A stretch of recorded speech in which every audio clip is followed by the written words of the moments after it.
All right, welcome to The Explainer. Today, we're getting into the story of Nvidia. This is a company that didn't just make it in the super tough chip industry. No, they came to completely dominate it.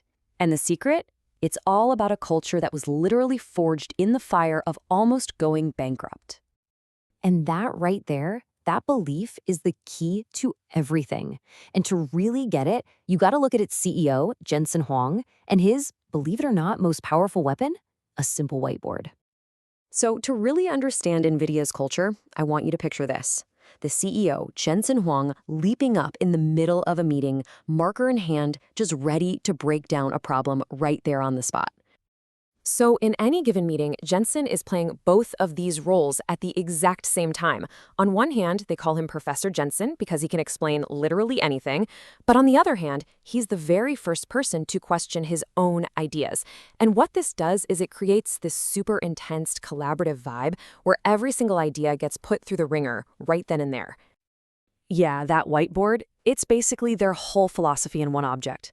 It's not just for jotting down ideas. It's a living symbol that every single thought, every brilliant plan is temporary. It's just waiting to be erased for something better. And it forces you to be intellectually honest. I mean, there's no hiding behind a fancy PowerPoint when you've got to defend your thinking live, right there on the board. But look, this intense, relentless culture, it wasn't designed in some cushy corporate retreat with trust falls and motivational speakers. No way. It was born out of a moment of absolute crisis when the entire company was staring into the abyss. I mean, they had such a hopeful start, literally founded in a Denny's, of all places. But then their first big product, the NV1 chip, was an absolute disaster. See, they thought they were geniuses by combining graphics and audio onto one chip. But the market completely rejected it. And then, to make things worse, Sega pulled the plug on their next big contract. This pushed them right to the brink of extinction. And this number, this just gives you an idea of the sheer scale of the disaster. 250,000 chips, returned from just one partner. Can you just imagine that? Pallets and pallets of your failed dream rolling right back into your warehouse? It was a moment that could have, and probably should have, ended the company right then and there. And here is where that intellectual honesty we talked about really kicks in. After a failure that big, Jensen didn't make excuses. He didn't blame the market, he didn't blame his partners. He stood up and said, "We were just bad at our jobs." He admitted they had completely misunderstood what people actually wanted. They were brilliant engineers for sure, but they were terrible at business. And that painful, brutal realization, well, it changed everything. So that searing near-death experience, it didn't just leave a scar. It became the actual foundation for a whole new way of doing things. A new culture that was, you could say, almost paranoid and just incredibly laser-focused. And out of that fire, they built what's now known as the Nvidia Way. And listen, these aren't just some cheesy motivational posters on the wall. These are hard-coded rules for survival. Speed of light basically means there are no excuses. Only physics can slow you down. Ship the whole cow? This is genius. It's about finding a use for every single part of a chip, even the flawed ones, and turning them into real products. And at the very heart of it all is that intellectual honesty. You admit when you're wrong, you admit it fast, and you fix it. And to make absolutely sure that nobody ever forgot that feeling of being on the edge, Jensen started every single company meeting with this exact phrase.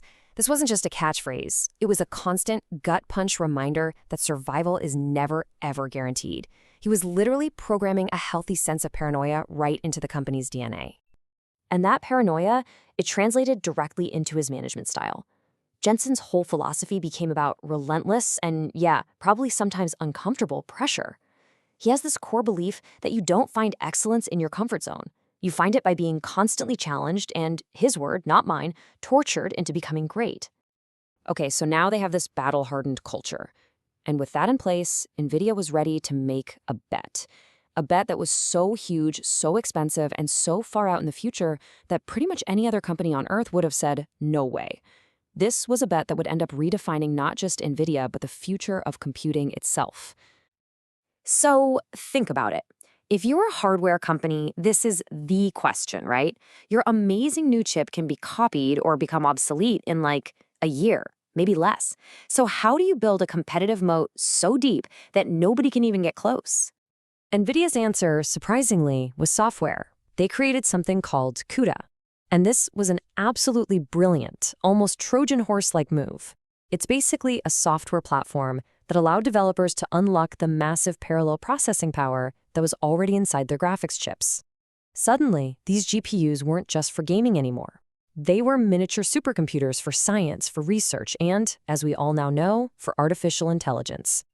So to really get why this was such a game changer, think of it like this. Your computer's main processor, the CPU, is like a brilliant general manager. It can handle a few really complex tasks one after the other. But a GPU is like an army of interns, thousands of them all tackling thousands of simple tasks all at the same time.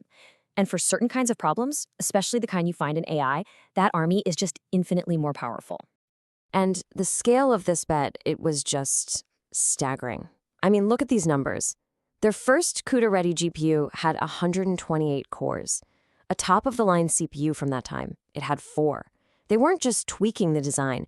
They were betting the farm on a completely different kind of computing, a future that, back then, most people couldn't even imagine. It's like they were building a superhighway when most people were still driving on dirt roads. You know, this massive, decade-long, multi-billion-dollar bet on CUDA, it really reveals the final piece of the puzzle here. When you boil it all down, the Nvidia way is really the Jensen way. The entire company is basically a direct extension of its founder's brain and his unique way of doing things. I mean, just take his top 5 email system.